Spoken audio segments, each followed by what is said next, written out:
concursos para a Secretaria de Saúde de São Paulo. Sobre epidemiologia, mas é muito texto. Tem muita coisa. Mas vai demorar para terminar isso aqui, né? Vamos lá.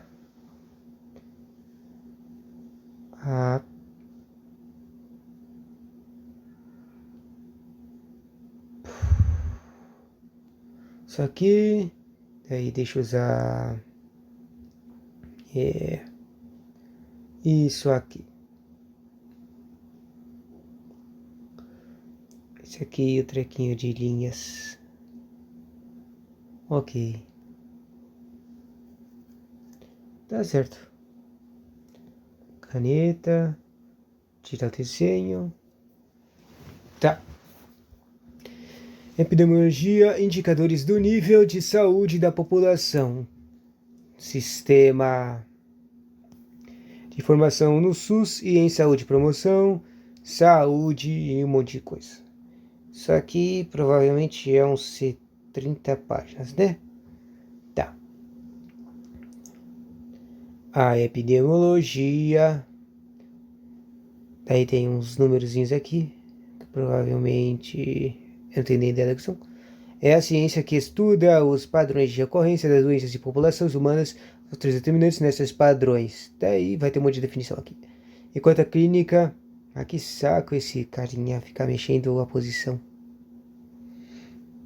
Enquanto a clínica aborda doença em nível individual, a epidemiologia aborda o processo de saúde e doença em grupos de pessoas que podem variar a pequenos grupos até populações inteiras. O fato da epidemiologia por muitas vezes estudar morbidade e mortalidade ou agravos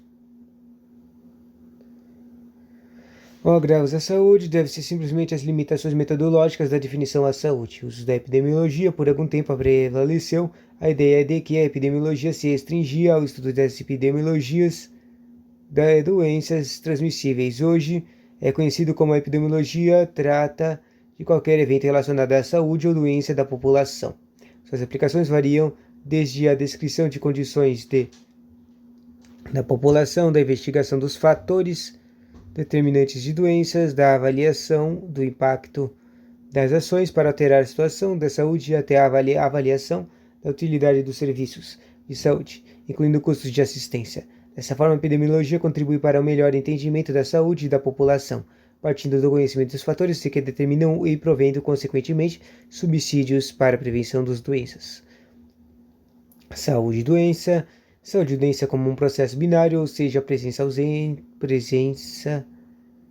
ausência é uma forma simplista para algo bem mais complexo do que se encontra usualmente na clínica diária e um processo evolutivo entre a saúde e doenças que, dependendo de cada paciente, poderá seguir cursos diversos, sendo que nem sempre os limites entre um e o outro são precisos. Evolução aguda e fatal. Exemplo, estima-se que cerca de 10% dos pacientes portadores de trombose venosa profunda acabam apresentando-se pelo menos um episódio de trombosilismo pulmonar e que 10% desses vão ao óbito. Sobre saúde e doença, evolução aguda, clinicamente evidente, com recuperação. Exemplo, um paciente jovem e rígido vivendo, eu não sei o que é rígido, vivendo na comunidade com um quadro viral em vias aéreas superiores, o que depois de uma semana inicia com febre. Taxa produtiva com expectoração purulenta, dor ventilatória, dependente de consolidação na radiografia do tórax. Após diagnósticos de pneumonia pneumocócica e tratamento com beta-lactomicos, o paciente repete a radiografia e que não se observa sequelas alguma do processo inflamatório infeccioso, já que a definição de pneumonia implica recuperação do parênquima pulmonar. Próximo ponto, evolução subclínica. Sério, eu não estou entendendo o que eu estou lendo aqui. O que é? Por que eu estou lendo a evolução aguda, da coisa de epidemiologia? É tipo estudos de como as doenças progridem, é isso? Tinha isso nisso aqui? Estranho. Evolução subclínica, exemplo, primo-infecção tuberculosa, ou seja, uma coisa que parece igual. A chegada do bacilo do corte dos alvéolos é conhecido como linfócitos T, o que identificam a cápsula do bacilo como um antígeno e provoca uma reação específica com a formação de granuloma. Assim, acontece o chamado complexo primário, a lesão do parênquima pulmonar e a adenopatia. Na maioria das pessoas, a infecção tuberculosa adquire uma forma subclínica sem que o doente sequer perceba sintomas da doença. Evolução crônica progressiva com óbito ao longo do curto prazo. Fibrose pulmonar dióptica, que geralmente tem um curso inexorável, evoluindo para o óbito por insuficiência respiratória e hipoxemia severa. As maiores séries de literatura relatam uma sobrevida média após o surgimento das primeiras sintomas, inferior a 5 anos, sendo que alguns pacientes evoluíram para o óbito entre 6 e 12 meses. Já a DPO, que serve como um exemplo de uma doença com... Não sei o que é DPOC, não. Progressiva e a óbito de longo prazo, dependendo do fundamento da continuidade ou não do vício do tabagismo. Evolução crônica com períodos assintomáticos e exacerbações. Exemplo, o asma brônquica é um dos exemplos clássicos com períodos de exacerbação e períodos assintomáticos. Hoje sabe-se que, apesar dessa evolução, a função pulmonar de alguns pacientes asmáticos pode não retornar aos níveis da normalidade. Essa é uma história natural das doenças que, na ausência da interferência médica, pode ser subdividida em 4 fases.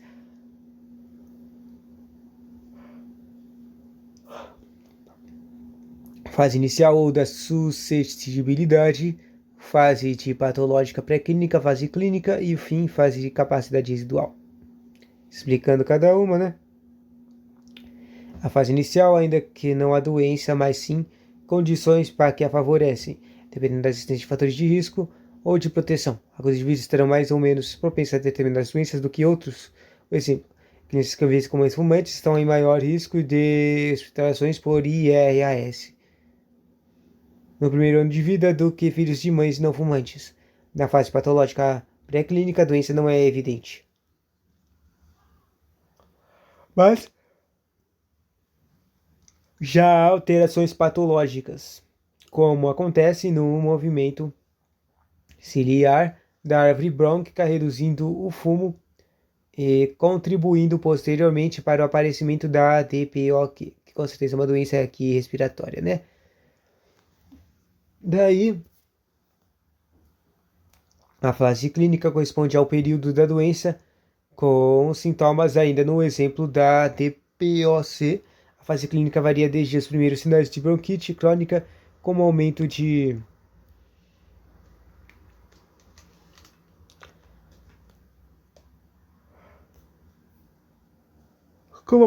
tosse e expectoração, até o quadro de cor pulmonar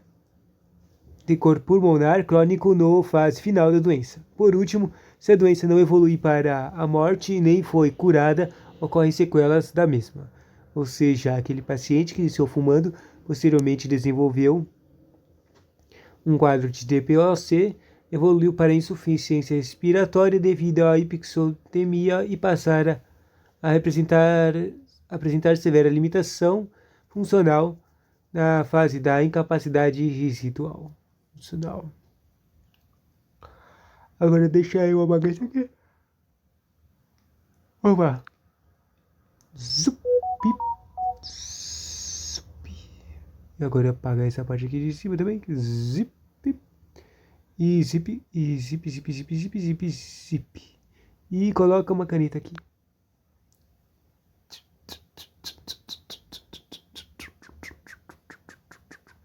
Coloca uma folha.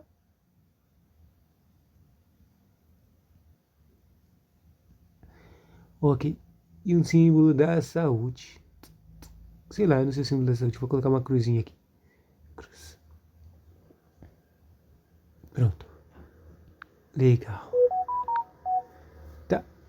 Evoluiu para a insuficiência respiratória devido à hipoxemia e passar a apresentar severa limitação funcional final da incapacidade residual, conhecendo-se e atuando-se nas diversas fases da história da doença, poder se modificar o curso da mesma.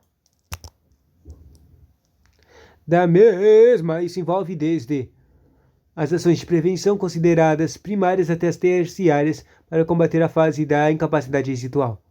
Prevenção, as ações primárias dirigem-se à prevenção das doenças ou manutenção de saúde. Exemplos: a interrupção de fumo na gravidez seria uma importante medida de ação primária, já que mães fumantes no estudo de corte de pilotas de 1993 tiveram duas fases: maior risco de terem filhos com retardo de crescimento intrauteriano e baixo peso ao nascer, sendo esse um dos determinantes mais importantes da mortalidade infantil naquela época.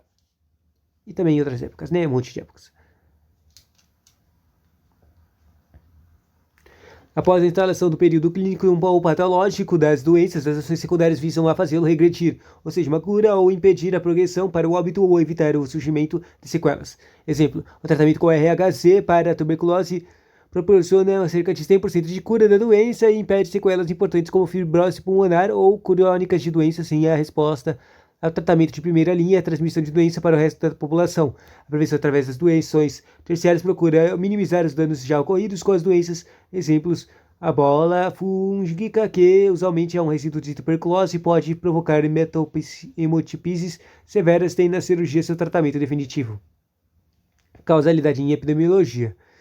A teoria da multicausalidade ou multifatorialidade tem hoje seu papel definido na gênese das doenças, em substituição da teoria da unicausalidade, que vigorou por muitos anos.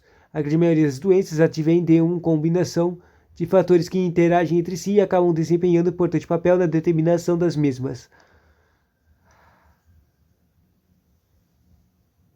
Como exemplo dessas múltiplas causas chamadas causas contribuintes, citaremos o câncer de pulmão. Nem todo fumante desenvolve câncer de pulmão, mas o que indica há outras causas contribuindo para o aparecimento dessas doenças. Estudos mostraram que descendentes de primeiro grau de fumantes com câncer de pulmão tiveram 2 a 3 vezes mais chance de ter a doença do que aqueles sem doença na família. Isso indica que há uma suscetibilidade familiar aumentada para o câncer do pulmão.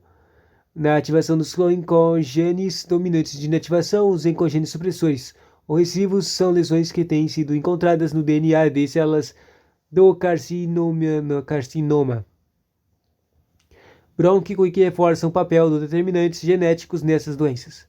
A determinação de causalidade passa por níveis hierárquicos distintos, sendo que alguns desses fatores causais estão mais aproximados do que outros em relação ao desenvolvimento da doença. Por exemplo, fatores biológicos, hereditários e socioeconômicos podem ser os determinantes de tais de asma infantil.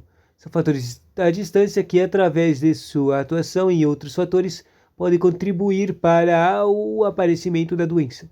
Por outro lado, alguns fatores chamados determinantes intermediários podem sofrer tanto a influência dos determinantes distais como estar agindo em fatores próximos à doença, como seria o caso dos fatores gestacionais, ambientais, alérgicos e nutricionais na determinação do asma, os fatores que estão próximos à doença e dos determinantes proximais. Por sua vez, também podem sofrer a influência daqueles fatores que estão em nível hierárquico superior, determinantes distais e intermediários, ou agirem diretamente na determinação de doença. No exemplo do asma, o determinante proximal pode ser um evento infeccioso prévio, determinação da causalidade do asma brônquico. Critério de causalidade de Hill. Causalidade, de doença. Força de associação, consistência, especificidade, sequência cronológica, efeito dose-resposta, plausibilidade biológica, coerência, evidências experimentais e analogia. E, na verdade, tudo isso aqui dá para entender só com os nomes, né? Algo que pode ficar confuso é tipo a plausibilidade biológica e a força de associação. Bom,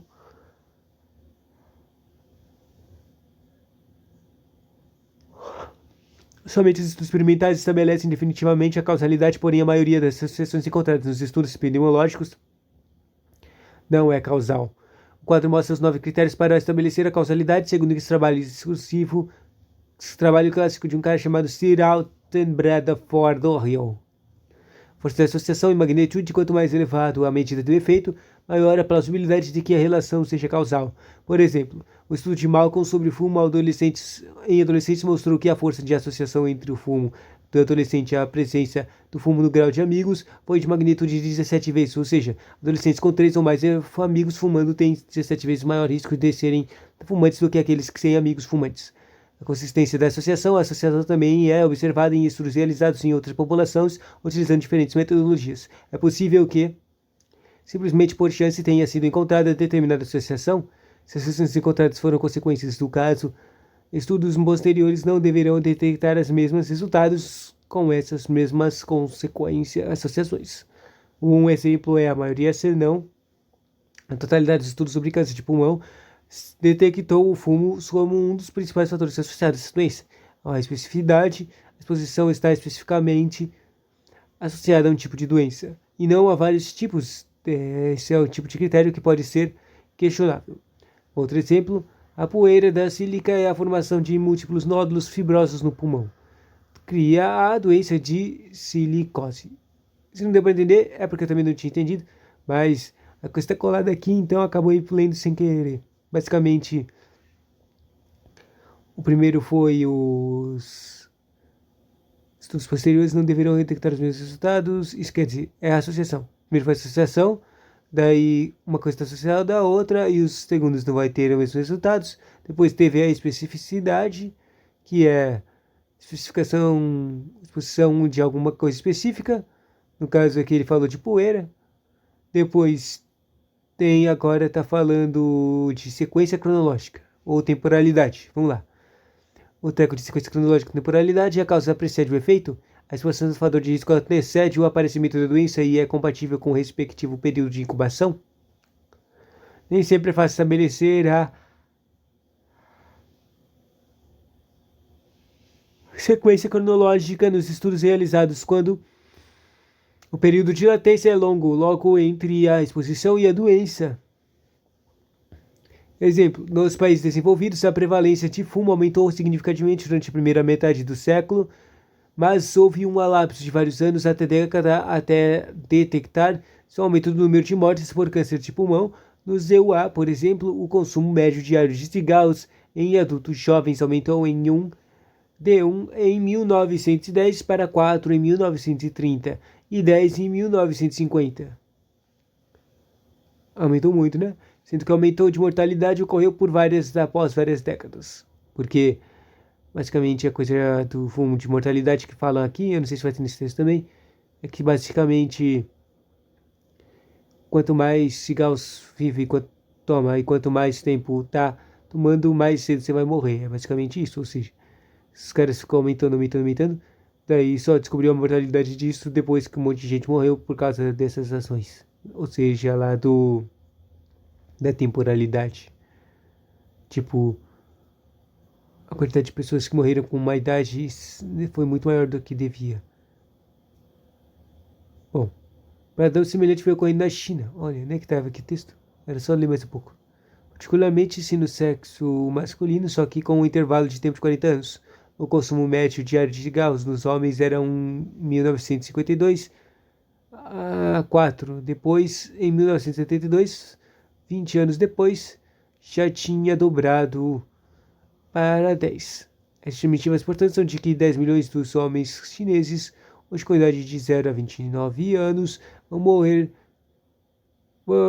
pelo tabaco, o que implicará a 3 milhões de mortes por ano, quando esses homens atingirem idades mais avançadas.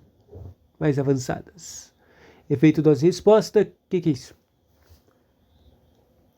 O aumento da resposta da exposição causa um aumento do efeito, sendo positiva essa relação a mais um indício do fator causal. Ou seja, aumentou a causa, aumentou o efeito. Tipo, aumentou a causa, teve mais doenças? Mais pessoas com essa doença? Os estudos prospectivos de Dow e Hill sobre a mortalidade do câncer por pulmão e fumo, os médicos ingleses tiveram um segmento de 15, 40 anos. 51 a 91.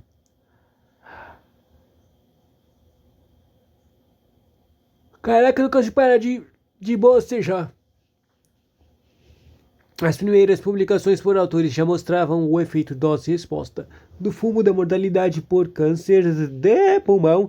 Os resultados finais desse acompanhamento revelam que fumantes de 1 a 14 anos, 14 cigarros, dia de 15 a 24 por dia, e 20, mais de 25, morriam 7,5 para 8 vezes mais, ou 14,20 para 15 vezes mais, e 25 vezes mais.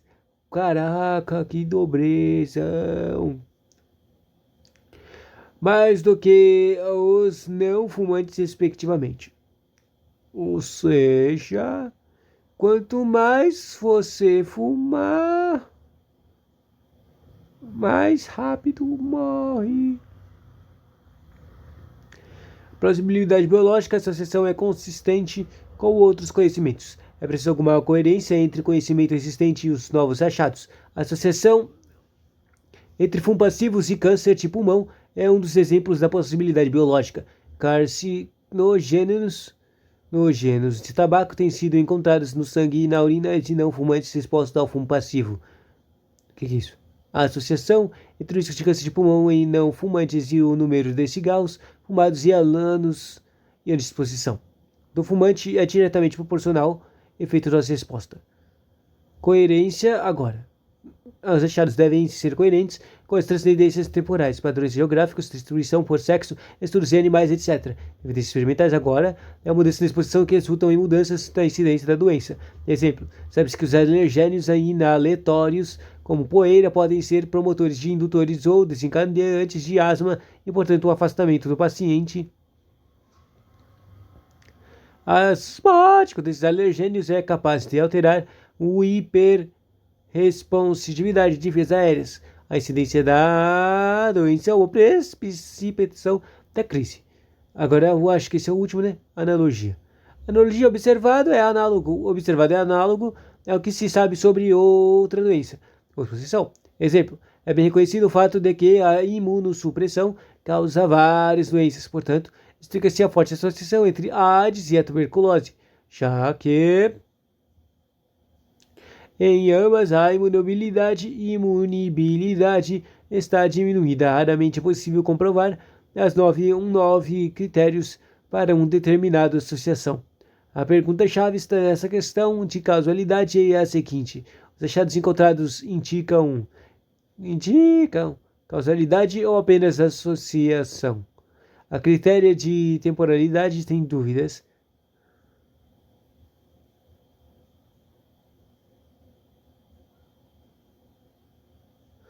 Caraca, eu tava dormindo agora há pouco. Só que no procede o efeito a associação não é causal. Os demais critérios podem ser contribuir para a interferência da causalidade, mas não necessariamente determinam a causalidade da associação. Níveis de prevenção e medidas de profiláticos. Eu vou dormir, tchauzinho.